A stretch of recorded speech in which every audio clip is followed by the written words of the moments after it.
Welcome to another episode of the Washington State Retirement Planning Podcast. I'm your host, Ethan Meikle. On this podcast, we cover all of your amazing Washington State retirement benefits, show you guys the best ways to utilize them so you can hopefully retire earlier and spend less in taxes. Today's episode, we're covering Plan 2, pros and cons. So we're talking specifically here about Plan 2 in regards to the teacher retirement system, TERS, the public employees retirement system, and the school employees retirement system. So it's going to be really specific to those three plans. Other pension systems, you're going to have some sort of benefits, so it's still worth the listen. There's just some things I'm going to spit out that may not necessarily apply to you. You may not have the option to do a 403B, for example, but for the most part, all Plan 2 systems essentially work the same. So you should get a lot out of this episode here today. Once we're done covering the pros and cons on Plan 2, I'm going to be switching over to a question we got from our Washington Breakthrough community. If you're not in there yet, it's a free community I built just for Washington employees for you guys to ask questions. There's free courses in there. So go in there and download the free resources and get to know one another and ask questions to get more clarity on your plans. So questions come from members inside of there. Today's episode, we're looking at a question that someone came up regarding the Washington State survivorship benefits and how that interacts with Washington State being a community property state. And we'll go over that specifically once we're done going over Plan 2 and Plan 3. Now let's dive right into it. All right, so what are the positive things about being on Plan 2? Specifically, we're talking here on people on the TERS, SURS, and PERS Plan 2 system. One of the best parts of being Plan 2 is the fact that you should have this pension plan that's 2% for every single year you work, and they don't cap the number of years work. So someone that works 35 years gets 70% of their income, guaranteed the rest of your life. That's just a crazy benefit. Now, this benefit's twice as big as someone that Plan 3 would get. So you have this massive guaranteed income stream for you in the future. And income is the most important thing in retirement, not assets. Many people on Plan 2 feel down because they don't have as much money saved for retirement as some of their friends on Plan 3. They don't have $300,000 or $500,000 for their retirement. But the fear you're getting here is while that money may seem like a lot, in terms of income, it's really not. Money can be lost, stolen, or divorced. So there's a lot of things that can still go wrong that could affect their retirement. And because you guys really don't have all that money saved, you guys do have a guaranteed income stream. And in most cases, their guaranteed income stream is higher than what most people in Plan 3 can generate, even if they have a bunch of money saved up on the side. So the nice thing in Plan 2 is you don't have to worry about losing it all in the stock market because there's nothing to really be lost. It's all guaranteed. The other nice thing about being a Plan 2 member is just because you're not given a place to save or forced into a savings account, you still have the ability to save on the side. You can still go ahead and open up a Roth IRA. You can go ahead and put money in the DCP or a 403B plan. Plan 2 doesn't prevent you from doing that. You just have to be a little bit more proactive than someone in Plan 3 does to go about saving for your future. So that's a nice benefit, is you can have this guaranteed income on Plan 2 and you still maintain the ability to save in your employer-sponsored plans. One other nice benefit with Plan 2 is you only have to contribute a small fraction of your paycheck to be a part of the Plan 2 system. So right now, many people are contributing between 7 to 8%, depending on exactly what system you're part of for the retirement. So all you really do is show up to work, pay what they tell you to pay, and you got this guaranteed income stream for the rest of your life. While many people on the side have to save upwards of 15 or 20% of their paycheck and hit the amount of rate return throughout their retirement, and then make sure the sequence that they got the returns in are in the right order for them to even stand a chance to make as much money as you guys do in Plan 2. So in other words, you guys are saving many times half the amount of money that those people on Plan 3 are, and you're still ending up with twice the amount of benefit. So it's just something to not take for granted. And one of the greatest benefits of Plan 2 is you save less and you still end up with making more money in retirement than most people. One other nice feature about the Plan 2 benefit is you're vested within just 5 years. So within 5 years, you're guaranteed to get a paycheck for the rest of your life, even if the next day you walked out the door and never came back to work for the state. There's a guaranteed paycheck waiting for you. Now, on top of that, one other little known benefit is if you do separate from Washington State, the contributions that you put into Plan 2, you can still withdraw if you want to. So if you wanted to forfeit your pension for whatever reason, you can still take your contributions out of the state just so that you're giving up that future paycheck in retirement. And if you were to leave your contributions with the state, you do earn a 5.5% interest, guarantee the money every single year until the time comes to either start drawing your pension or you can withdraw that money in full. So that's just something that many people don't realize is built into Plan 2. And again, that 5.5% growth only occurs if you were to separate service and you're no longer working for the state. And really, it doesn't have an effect on your actual retirement benefit. And in most cases, sticking with the pension plan and getting the payout you end up making more in total over the long run than you would just cashing the thing out. When it comes to plan 2, I know many people like this plan. It's personally one of my favorites. However, it does have its own negative sides to it. So the first negative thing about being in plan 2 is that there is no savings component to it. Many people find themselves struggling if they are in plan 2 their entire lives, and they never take the time to set up any kind of savings account outside of that. They find themselves retired with a very nice guaranteed income, but not a lot of extra money to play with on top of that.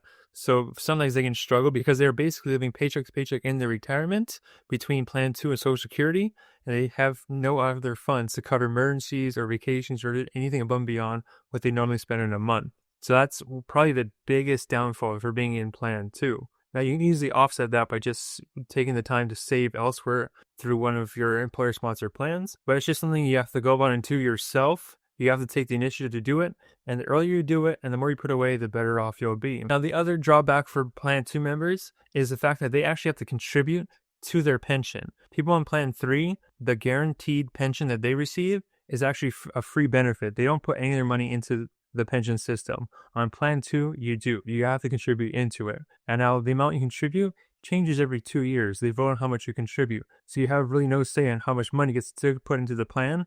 And it doesn't even matter how much money you put into it. You're not going to get any bigger of a benefit by putting more money into the plan. It's all based on that formula. So this is something that many people really don't like. And over the years, it has been gone up quite a bit. So we're mostly with this contribution right now is between 7 and 8% per year into the plan. Now that amount could go up in the future.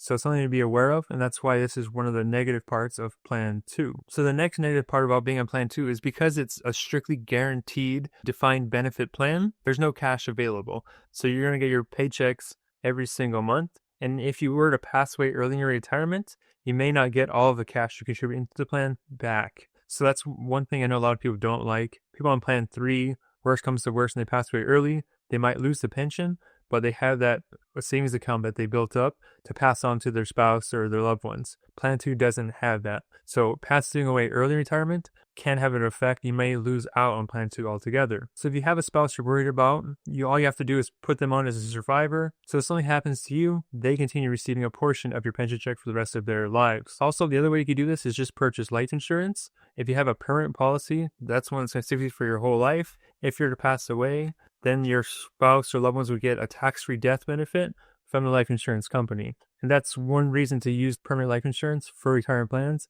is to provide a legacy benefit to your loved ones. All right, so that's all the negative parts of being in Plan 2 that I've heard of. All right, so now let's go over the question of the day. So today's question comes directly from the Washington Breakthrough community. This particular person mentioned in their comment that they were told by somebody that a surviving spouse can claim survivorship pension from a deceased spouse per the Washington State community laws, but I've heard from my own podcast that that's not the case. So they were looking for some clarification here. So if my spouse passes away, can I get a survivorship benefit? And the answer is you can get a survivorship benefit if your spouse passes away, if and only if you elected the survivorship option when you collected the pension plan. So part of the Washington State community laws is when you go to select your option, you get presented with 4 options. You have option 1, which is the sole survivor. So it just says, hey, the pension's for me and myself.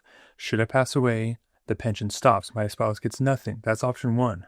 Then you have 3 other options that are going to have some type of reduction to your pension, and your spouse is going to end up with either all of it, 2/3 of it, or half of it. That's when they say 50%, 66, or 100%.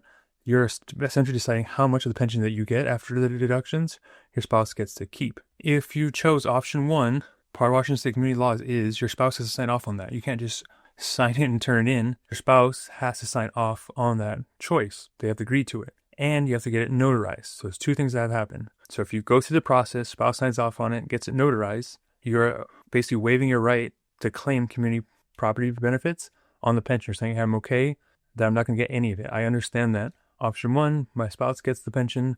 When they pass away, I get nothing. So if you go down that rabbit hole and something happens and your spouse passes away and your benefit stops, you can't now then go and claim Washington State community property laws, I get half of his pension.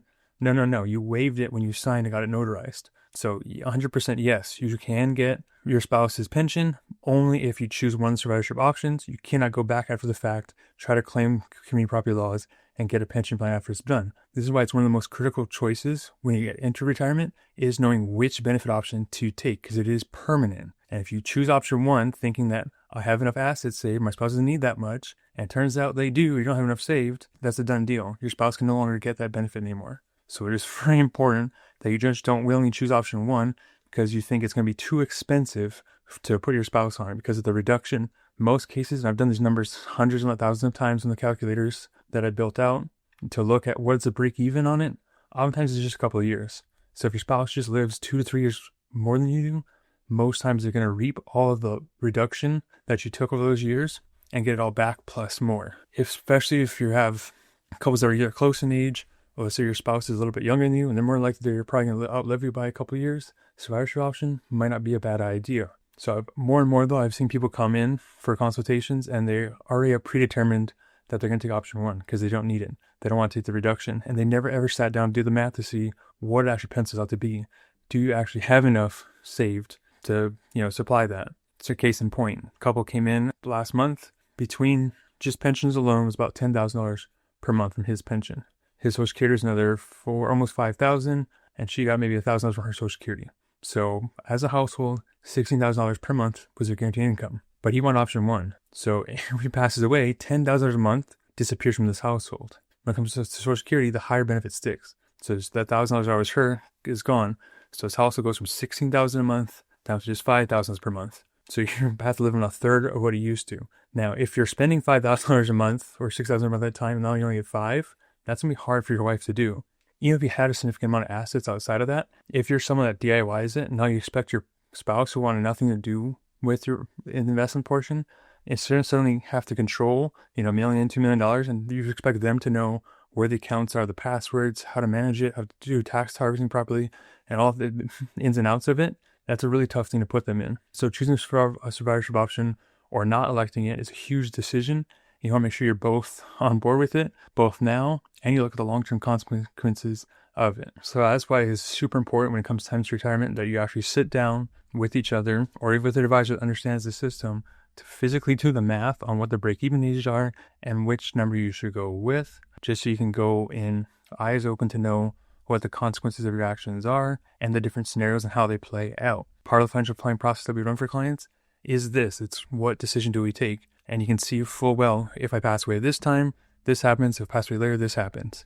Newsflash, the earlier you pass away, the better the survivorship is for your spouse as far as the break-even part of it is. So you can say all day long how option 1 really is the best option because taking any of the other options is just too darn expensive, only up until you pass away and your spouse needs to live on it. And there's not much other places they can go to generate that same level of income without giving up a big chunk of their assets, like by buying some type of annuity to get another guaranteed income stream. So it is critical that you take the time to understand the pension systems and the survivorship benefit options well in advance. Now, I talk way more in depth about the survivorship planning options, as well as more topics from your Washington State pension systems inside of our Washington Breakthrough community. Remember, it's free to join. The first 2 videos are free for you guys to access to get you guys an idea of what's going on and get you guys started in the education journey so you don't make critical mistakes like this one. So remember, it's free to join. The link will be in the show notes or the description below the video here. And I'll look forward to seeing you guys in the next one. And always remember that your future depends what you do today.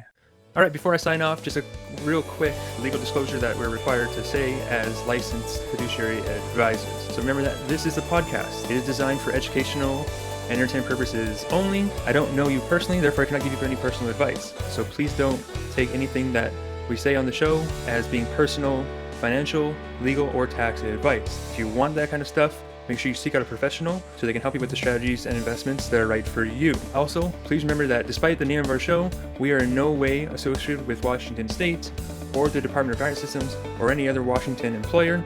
We're a private-owned firm that specializes in working with Washington State employees, which is why we know so much about this stuff. So remember, we don't work for the state in any way, shape, or form. So please don't confuse us as being an official representative of the state. All right, that's it for the legal stuff. I'll catch you guys all next time.